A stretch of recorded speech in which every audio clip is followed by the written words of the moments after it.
आइए भक्तों, आज सुनते हैं बृहस्पति भगवान की कथा एवं आरती। तो एक बार बोलिए प्रेम से बृहस्पति भगवान की जय, लक्ष्मी माता की जय। कि प्राचीन समय की बात है। भारतवर्ष में एक राजा राज्य करता था। वह बड़ा प्रतापी और दानी था। वह नित्य गरीबों और ब्राह्मणों की सेवा सहायता करता था। वह प्रतिदिन मंदिर में भगवान दर्शन करने जाता था, लेकिन यह उसकी रानी को अच्छा न लगता। न वह व्रत करती और न ही किसी को एक पैसा दान में देती। राजा को भी ऐसा करने से मना किया करती। एक समय की बात है कि राजा शिकार खेलने वन को चले गए। घर पर रानी और दासी थी। उस समय गुरु बृहस्पति साधु का रूप धारण कर राजा के दरवाजे पर भिक्षा मांगने आए।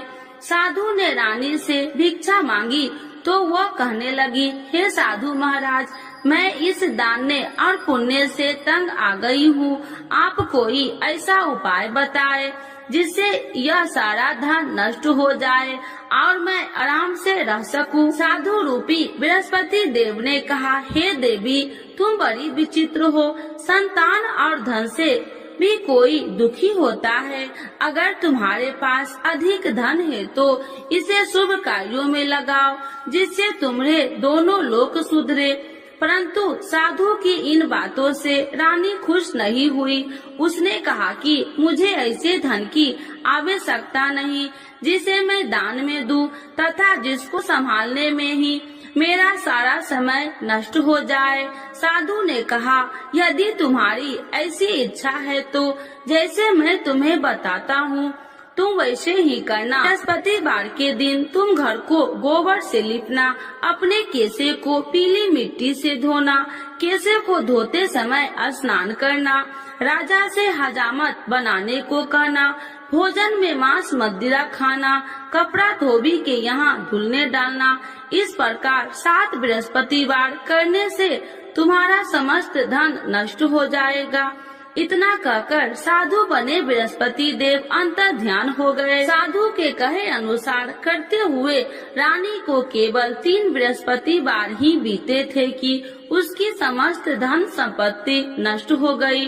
भोजन के लिए परिवार तरसने लगा। एक दिन राजा रानी से बोला, हे रानी, तुम यहीं रहो, मैं दूसरे देश को जाता हूँ, क्योंकि यहाँ पर मुझे सभी जानते हैं, इसीलिए मैं कोई छोटा कार्य नहीं कर सकता। ऐसा कहकर राजा परदेश चला गया। वहाँ वह जंगल से लकड़ियाँ काट कर लाता और शहर में बेचता। इस तरह वह अपना जीवन व्यतीत करने लगा। इधर राजा के बिना रानी और दासी दुखी रहने लगी। एक समय जब रानी और दासियों को 7 दिन बिना भोजन के रहना पड़ा तो रानी ने अपनी दासी से कहा, हे दासी, पास ही के नगर में मेरी बहन रहती है, वह बड़ी धनवान है, तू उसके पास जा और कुछ ले आ ताकि थोड़ा बहुत गुजर बसर हो जाए। दासी रानी की बहन के पास गई। उस दिन बृहस्पतिवार था। रानी की बहन उस समय बृहस्पतिवार की कथा सुन रही थी। दासी ने रानी की बहन को अपनी रानी का संदेश दिया, लेकिन रानी की बहन ने कोई उत्तर नहीं दिया। जब दासी को रानी की बहन से कोई उत्तर नहीं मिला तो वह बहुत दुखी हुई। उसे क्रोध भी आया। दासी ने वापस आकर रानी को सारी बात बता दी। सुनकर रानी ने अपने भाग्य को कोसा। उधर रानी की बहन ने सोचा कि मेरी बहन की दासी आई थी, परंतु मैं उससे नहीं बोली, इससे वह बहुत दुखी हुई होगी। कथा सुनकर और पूजन समाप्त कर वह अपनी बहन के घर गई और कहने लगी, हे बहन, मैं बृहस्पतिवार का व्रत कर रही थी, तुम्हारी दासी गई, परंतु जब तक कथा होती है तब तक न उठते हैं और न ही बोलते हैं, इसीलिए मैं नहीं बोली। कहो दासी क्यों गई थी? रानी बोली, बहन, हमारे घर अनाज नहीं था। ऐसा कहते कहते रानी की आंखें भर आई। उसने दासियों समेत भूखा रहने की बात भी अपनी बहन को बता दी। रानी की बहन बोली, बहन देखो, बृहस्पति देव भगवान सबकी मनोकामना पूर्ण करते हैं। देखो शायद तुम्हारे घर में अनाज रखा हो। यह सुनकर दासी घर के अंदर गई तो वहाँ उसे एक घड़ा अनाज का भरा मिल गया। उसे बड़ी हैरानी हुई क्योंकि उसे एक बर्तन देख लिया था। उसने बाहर आकर रानी को बताया। दासी रानी से कहने लगी, हे रानी, जब हमको भोजन नहीं मिलता तो हम व्रत ही तो करते थे, इसीलिए क्यों न इनसे व्रत और कथा की विधि पूछ ली जाए, हम भी व्रत किया करेंगे। दासी के कहने पर रानी ने अपनी बहन से बृहस्पतिवार व्रत के बारे में पूछा। उसकी बहन ने बताया, बृहस्पतिवार के व्रत में चने की दाल और मुनक्का से विष्णु भगवान का केले की जड़ में पूजन करे तथा दीपक जलाए, पीला भोजन करे तथा कथा सुने। इससे गुरु भगवान प्रसन्न होते हैं, मनोकामना पूर्ण करते हैं। व्रत और पूजन की विधि बताकर रानी की बहन अपने घर लौट आई। रानी और दासी दोनों में निश्चय किया कि बृहस्पति देव भगवान का पूजन जरूर करेंगे। 7 रोज बाद जब बृहस्पतिवार आया तो उन्होंने व्रत रखा। घुड़सार में जाकर चना और गुड़ बिन लाई तथा उसकी दाल से केले की जड़ तथा विष्णु भगवान का पूजन किया। अब पीला भोजन कहाँ से लाए? दोनों बड़ी दुखी हुई, परंतु उन्होंने व्रत किया था, इसीलिए बृहस्पति देव भगवान प्रसन्न थे। एक साधारण व्यक्ति के रूप में वे दोनों थालों में सुंदर पीला भोजन लेकर आए और दासी को देकर बोली, हे दासी, यह भोजन तुम्हारे लिए और तुम्हारी रानी के लिए है, इसे तुम दोनों ग्रहण करना। दासी भोजन पाकर बहुत प्रसन्न हुई। उसने रानी को सारी बात बताई। उसके बाद से वे प्रत्येक बृहस्पतिवार को गुरु भगवान का व्रत और पूजन करने लगी। बृहस्पति भगवान की कृपा से उनके पास धन हो गया, परंतु रानी फिर पहले की तरह आलस करने लगी। तब दासी बोली, देखो रानी, तुम पहले भी इसी प्रकार आलस करती थी, तुम्हें धन रखने में कष्ट होता था, इस कारण सभी धन नष्ट हो गया। अब गुरु भगवान की कृपा से धन मिला है तो फिर तुम्हें आलस होता है। बड़ी मुसीबतों के बाद हमने ये धन पाया है, इसीलिए हमें दान पुण्य करना चाहिए। अब तुम भूखे मनुष्य को भोजन कराओ, प्याव लगवाओ, ब्राह्मणों को दान दो, कुआं, तालाब, बावड़ी आदि का निर्माण कराओ, मंदिर, पाठशाला बनाकर ज्ञान दो, कुमारी कन्याओं का विवाह करवाओ, अर्थात धन को शुभ कार्यों में खर्च करो, जिससे तुम्हारे कुल का यश बढ़ेगा तथा स्वर्ग की प्राप्ति हो और पितृ प्रसन्न हो। दासी की बात मानकर रानी शुभ कर्म में करने लगी। उसका यश फैलने लगा। एक दिन रानी और दासी आपस में विचार करने लगी कि जाने राजा किस दशा में होंगे, उनकी कोई खोज खबर भी नहीं है। उन्होंने श्रद्धा पूर्वक गुरु बृहस्पतिवार भगवान से प्रार्थना की, राजा जहाँ कहीं भी हो शीघ्र वापस आ जाए। उधर राजा परदेश में बहुत दुखी रहने लगा। वह प्रतिदिन जंगल से लकड़ियाँ बीन कर लाता और उसे शहर में बेचकर अपने दुखी जीवन को बड़ी कठिनता से व्यतीत करता। एक दिन दुखी हो अपनी पुरानी बातों को याद करके वह रोने लगा और उदास हो गया। उसी समय राजा के पास बृहस्पति देव साधु के भेष में आकर बोले, हे लकड़हारे, तुम इस सुनसान जंगल में किस चिंता में बैठे हो, मुझे बतलाओ। यह सुन राजा के नेत्रों में जल भर गया और साधु की वंदना कर राजा ने अपनी संपूर्ण कहानी सुना दी। महात्मा दयालु होते हैं। वे राजा से बोले, हे राजा, तुम्हारी पत्नी ने बृहस्पति देव के प्रति अपराध किया था, जिसके कारण तुम्हारी यह दशा हुई। अब तुम चिंता मत करो, भगवान तुम्हें पहले से अधिक धन देंगे। देखो, तुम्हारी पत्नी ने बृहस्पतिवार का व्रत प्रारंभ कर दिया है। अब तुम भी बृहस्पतिवार का व्रत करके चने की दाल व गुड़ जल के लोटे में डालकर केले का पूजन करो, फिर कथा कहो या सुनो। भगवान तुम्हारी सब मनोकामनाओं को पूर्ण करेंगे। साधु की बात सुनकर राजा बोले, हे प्रभु, लकड़ी बेचकर तो इतना पैसा भई नहीं बचता जिससे भोजन के उपरांत कुछ बचा सकूं। मैंने रात्रि में अपनी रानी को व्याकुल देखा है। मेरे पास कोई साधन नहीं जिससे उसका समाचार जान सकूं। फिर मैं कौन सी कहानी कहूँ, यह भी मुझको मालूम नहीं। साधु ने कहा, हे राजा, मन में बृहस्पति भगवान के पूजन व्रत का निश्चय करो, वे स्वयं तुम्हारे लिए कोई राह बना देंगे। बृहस्पतिवार के दिन तुम रोजाना की तरह लकड़ियाँ लेकर शहर में जाना। तुम्हें रोज से 2 गुना धन मिलेगा, जिससे तुम भली भांति भोजन कर लोगे तथा बृहस्पति देव की पूजा का सामान भी आ जाएगा। धीरे धीरे समय व्यतीत होने पर फिर बृहस्पतिवार का दिन आया। राजा जंगल से लकड़ियाँ काटकर शहर में बेचने लगा। उसे उस दिन और 2 दिनों से अधिक धन मिला। राजा ने चना गुड़ आदि लाकर बृहस्पतिवार का व्रत किया। उस दिन से उसके सभी कलेश दूर हुए। परंतु जब अगले गुरुवार का दिन आया तो वह बृहस्पतिवार का व्रत करना भूल गया। इस कारण बृहस्पति भगवान नाराज हो गए।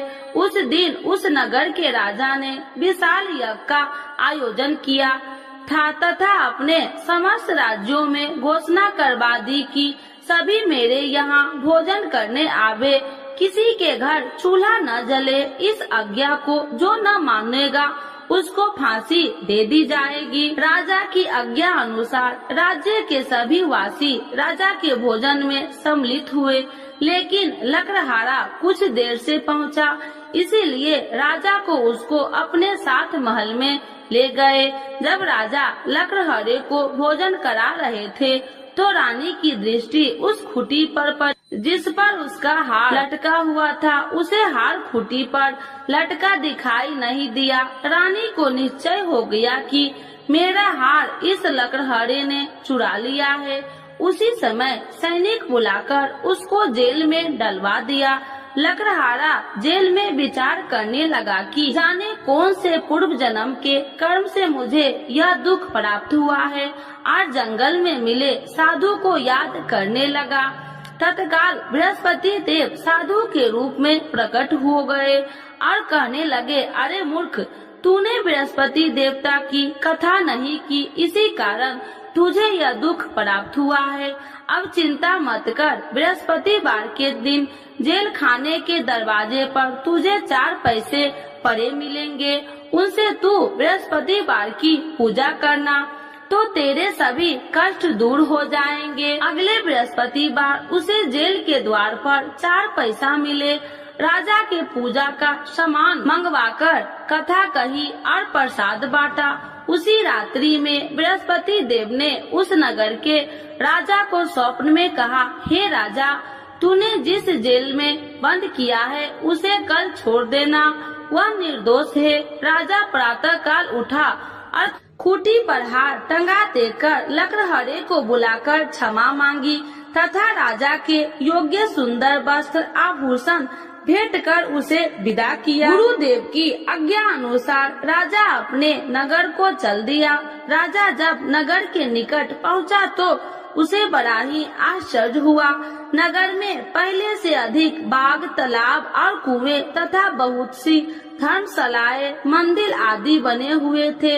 राजा ने पूछा कि यह किसका बाग और धर्मशाला है। तब नगर के सब लोग कहने लगे कि यह सब रानी और दासी द्वारा बनवाए गए हैं। राजा को आश्चर्य हुआ और गुस्सा भी आया कि उसकी अनुपस्थिति में रानी के पास धन कहां से आया होगा। जब रानी ने यह खबर सुनी कि राजा आ रहे हैं तो उसने अपनी दासी से कहा, हे दासी, देख राजा हमको कितनी बुरी हालत में छोड़ के गए थे, वह हमारी ऐसी हालत देखकर लौट न जाए, इसीलिए तू दरवाजे पर खड़ी हो जा। रानी की आज्ञा अनुसार दासी दरवाजे पर खड़ी हो गई और जब राजा आए तो उन्हें अपने साथ महल में लिवा आई। तब राजा ने क्रोध करके अपनी तलवार निकाली और पूछने लगी, बताओ यह धन तुम्हें कैसे प्राप्त हुआ। तब रानी ने सारी कथा कह सुनाई। राजा ने निश्चय किया कि मैं रोजाना दिन में 3 बार कहानी कहा करूँगा और रोज व्रत किया करूँगा। अब हर समय राजा के दुपट्टे में चने की दाल बंधी रहती तथा दिन में 3 बार कथा कहता। एक रोज राजा ने विचार किया कि चलो अपनी बहन के यहाँ हो आऊं। इस तरह का निश्चय कर राजा घोड़े पर सवार हो अपनी बहन के यहाँ चल दिया। मार्ग में उसने देखा कि कुछ आदमी एक मुर्दे को लिए जा रहे हैं। उन्हें रोककर राजा कहने लगा, अरे भाइयों, मेरी बृहस्पतिवार की कथा सुन लो। वे बोले, लो हमारा तो आदमी मर गया है, इसको अपनी कथा की पड़ी है। परंतु कुछ आदमी बोले, अच्छा कहो, हम तुम्हारी कथा भी सुनेंगे। राजा ने दाल निकाली और कथा कहनी शुरू कर दी। जब कथा आदि हुई तो मुर्दा हिलने लगा और जब कथा समाप्त हुई तो राम राम कह के वह मुर्दा खड़ा हो गया। राजा आगे बढ़ा, उसे चलते चलते शाम हो गई। आगे मार्ग में उसे एक किसान खेत में हल चलाता मिला। राजा ने उसे कथा सुनने का आग्रह किया, लेकिन वह नहीं माना। राजा आगे चल पड़ा। राजा के हटते ही बैल पछाड़ खाकर गिर गए तथा किसान के पेट में बहुत जोर से दर्द होने लगी। उसी समय किसान की माँ रोटी लेकर आई। उसने जब देखा तो अपने पुत्र से सब हाल पूछा। बेटे ने सभी हाल बता दिया। बुढ़िया दौड़ी दौड़ी उस घुड़सवार के पास पहुँची और उसने बोली, मैं तेरी कथा सुनूंगी, तू अपनी कथा मेरे खेत पर ही चलकर कहना। राजा ने लौटकर बुढ़िया के खेत पर जाकर कथा कही, जिसके सुनते ही बैल खड़े हो गए तथा किसान के पेट का दर्द भी बंद हो गया। राजा अपनी बहन के घर पहुंच गया। बहन ने भाई को खूब मेहमानबाजी की। दूसरे रोज प्रातः काल राजा जागा तो वह देखने लगा कि सब लोग भोजन कर रहे हैं। राजा ने अपनी बहन से जब पूछा, ऐसा कोई मनुष्य नहीं है जिसने भोजन नहीं किया हो, जो मेरी बृहस्पतिवार की कथा सुन ले। बहन बोली, हे भैया, यह देश ऐसा ही है। यहाँ लोग पहले भोजन करते हैं, बाद में कोई अन्य काम करते हैं। फिर वह एक कुम्हार के घर गई, जिसका लड़का बीमार था। उसे मालूम हुआ कि उसके यहाँ 3 दिन से किसी ने भोजन नहीं किया है। रानी ने अपने भाई की कथा सुनने के लिए कुम्हार से कहा। वह तैयार हो गया।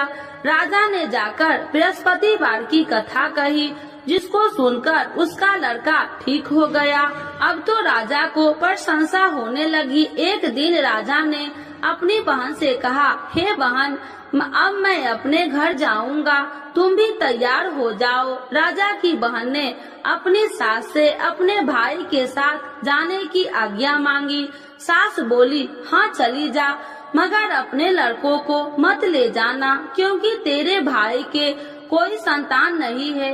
बहन ने अपने भाई से कहा, हे भैया, मैं तो चलूंगी, मगर कोई बालक नहीं चलेगा। अपनी बहन को भी छोड़कर दुखी मन से राजा अपने नगर को लौट आया। राजा ने अपनी रानी से सारी कथा बताई और बिना भोजन किए वह सैया पर लेट गया।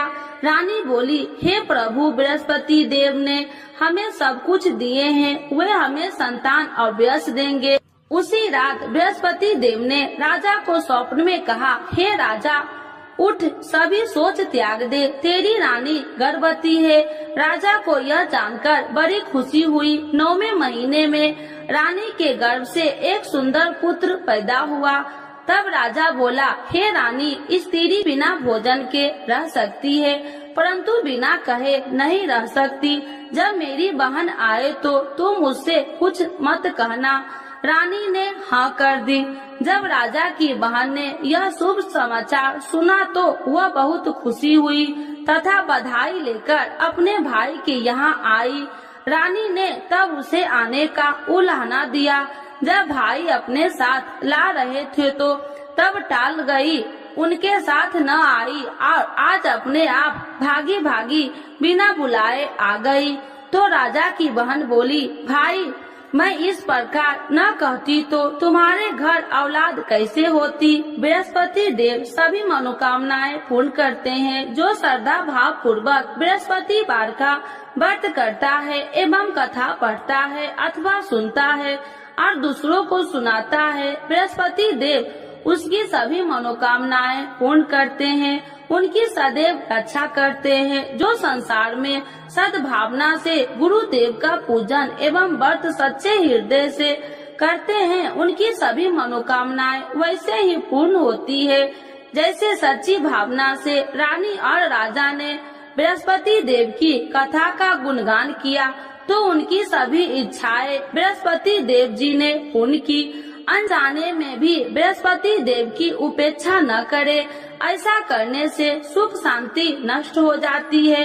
इसीलिए सबको कथा सुनने के बाद प्रसाद लेकर जाना चाहिए। हृदय से उनका नमन करते हुए जयकारा बोलना चाहिए। तो एक बार बोलिए प्रेम से बृहस्पति भगवान की जय, विष्णु भगवान की जय, लक्ष्मी माता की जय। आरती श्री बृहस्पति देव की। ओम जय बृहस्पति देवा, स्वामी जय बृहस्पति देवा।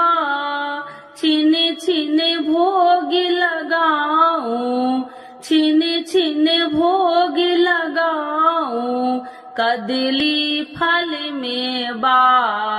ओम जय बृहस्पति देवा, तुम्हें पूरन परमात्मा, तुम्हें अंतर्यामी, स्वामी तुम्हें अंतर्यामी। जगत पिता जगदीश्वर, जगत पिता जगदीश्वर, तुम सबके स्वामी। ओम जय बृहस्पति देवा, चरणामृत निज निर्मल, सब पातक हरिता, स्वामी सब पातक हरिता। सकल मनोरथ दायकी, सकल मनोरथ दायकी, कृपा करो भरता। ओम जय बृहस्पति देवा, तन मन धन अर्पण कर, जो जन शरण पड़े, स्वामी जो जन शरण पड़े।